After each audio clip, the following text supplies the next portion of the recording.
From the World Health Organization, the U.S. marked its deadliest 24 hours last week, with more than 2,900 lives lost to COVID-19.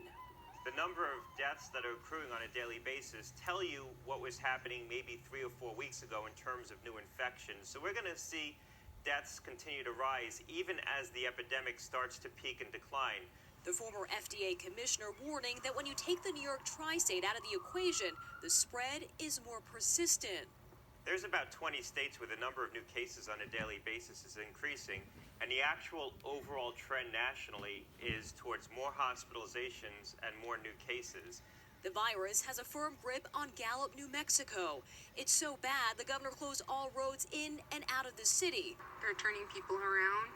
But this resident got through. I did make it through the roadblocks, so you do have to have some proof of residency. The death toll in Michigan now tops 4,000 and has the highest fatality rate in the country. Data showing Detroit the hardest hit. In Worcester, Massachusetts, a top doctor at UMass Memorial reported 107 patients in his ICU Friday, calling it the worst day we've ever had.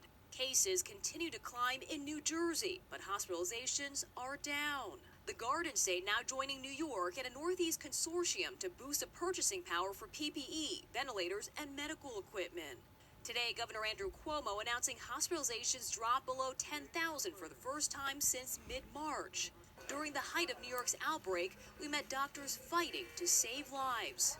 What can I say? It's the end of the shift. Saturday, April 4th. Just a horrendous shift. We have right now 21 ventilators running here in this emergency department. In the hospital, we have roughly 90 ventilators running, and we only have a few left to spare. I just got out of my 10-hour shift, and it feels like playing dominoes every single minute over 10 hours straight, feeling like any one of your patients is about to fall and collapse. A month later, they're seeing progress, but the victims still weigh heavy on their hearts. I could recall a few who were dying, and the last person that was with them when they died was me.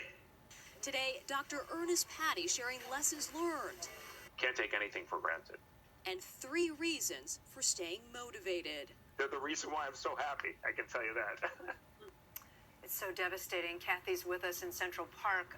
Because of the decrease in hospitalizations, what's happening to that field hospital behind you?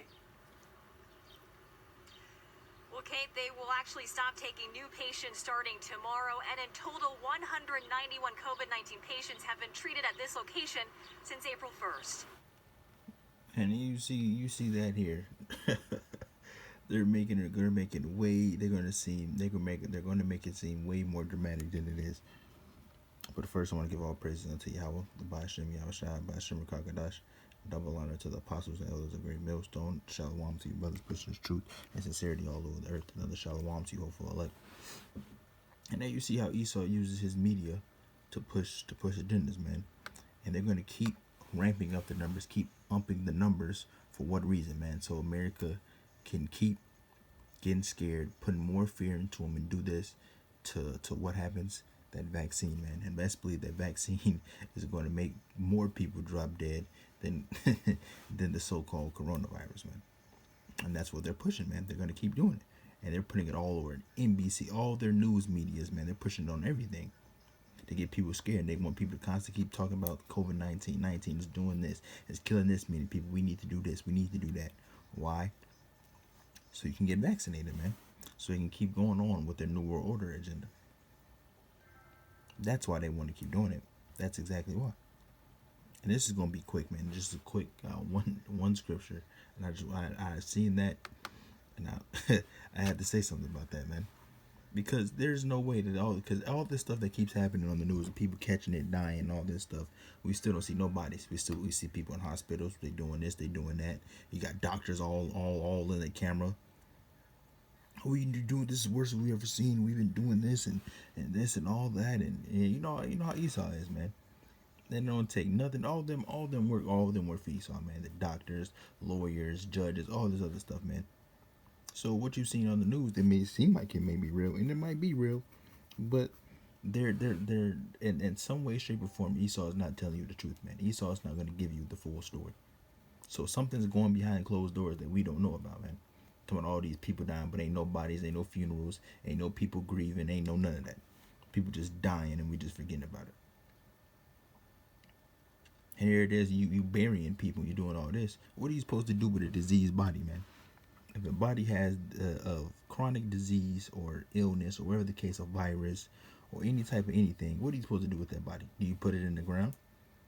Because that's how stuff can spread more. When the maggots start to eat it and the worms start to eat your body, they might go up. They might get eaten by a bird, and then the bird might somehow, some way come in contact with you, and then boom, it's spreading just like that. You're supposed to burn diseased bodies, but Esau's not going to do that. Even though we're not even seeing no bodies from it, we're just hearing numbers. And I'm about to close it out. I got one scripture, man. 2 Corinthians 2 verse 11. Lest Satan should get an advantage of us, for we are not ignorant of his devices, man.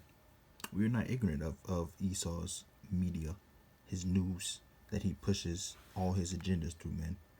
That's where it comes from. This is exactly where everything comes from. All these people that you see on here looking concerned and scared, they're all getting paid off by Esau. They're all in on it. They're all in on it.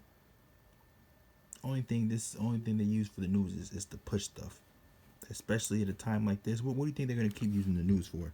You go to the news, only thing you're going to be seeing anything about COVID-19, the spread, shutting down states and doing all this other stuff. And you see how, I think it was Texas. No, it was New York. It was New York or Texas that just had the lady got through. They're shutting down roads and stuff, man. A man should desire to enter a city and should not be able. So all this stuff is happening right before our eyes. We're living in this time. It's happening right in front of your face. Prophecy is being fulfilled, man. And we just got to keep watching and seeing what they're gonna do with this vaccine and how they gonna play it out, man. Because stuff is starting to reopen little by little, but who knows what's gonna happen, man. So do not be ignorant of Satan's devices, man. He's going to use this news articles, news videos, all his news, everything possible to keep pushing this COVID-19 thing, man. So with that, I'm going to close out. Hope this was edifying. It was real short. I just wanted to touch on that. So give our praises unto Yahweh, Ba'ashem Yahushua, Ba'ashem Rakakadash. Double honor to the apostles, elders of Great Millstone. Shalom to you, brothers pushing this truth all over the earth. Another shalom to you, hopeful elect out there. Stay strong, Israel. We almost out of here. Catch you guys in another lesson. Shalom.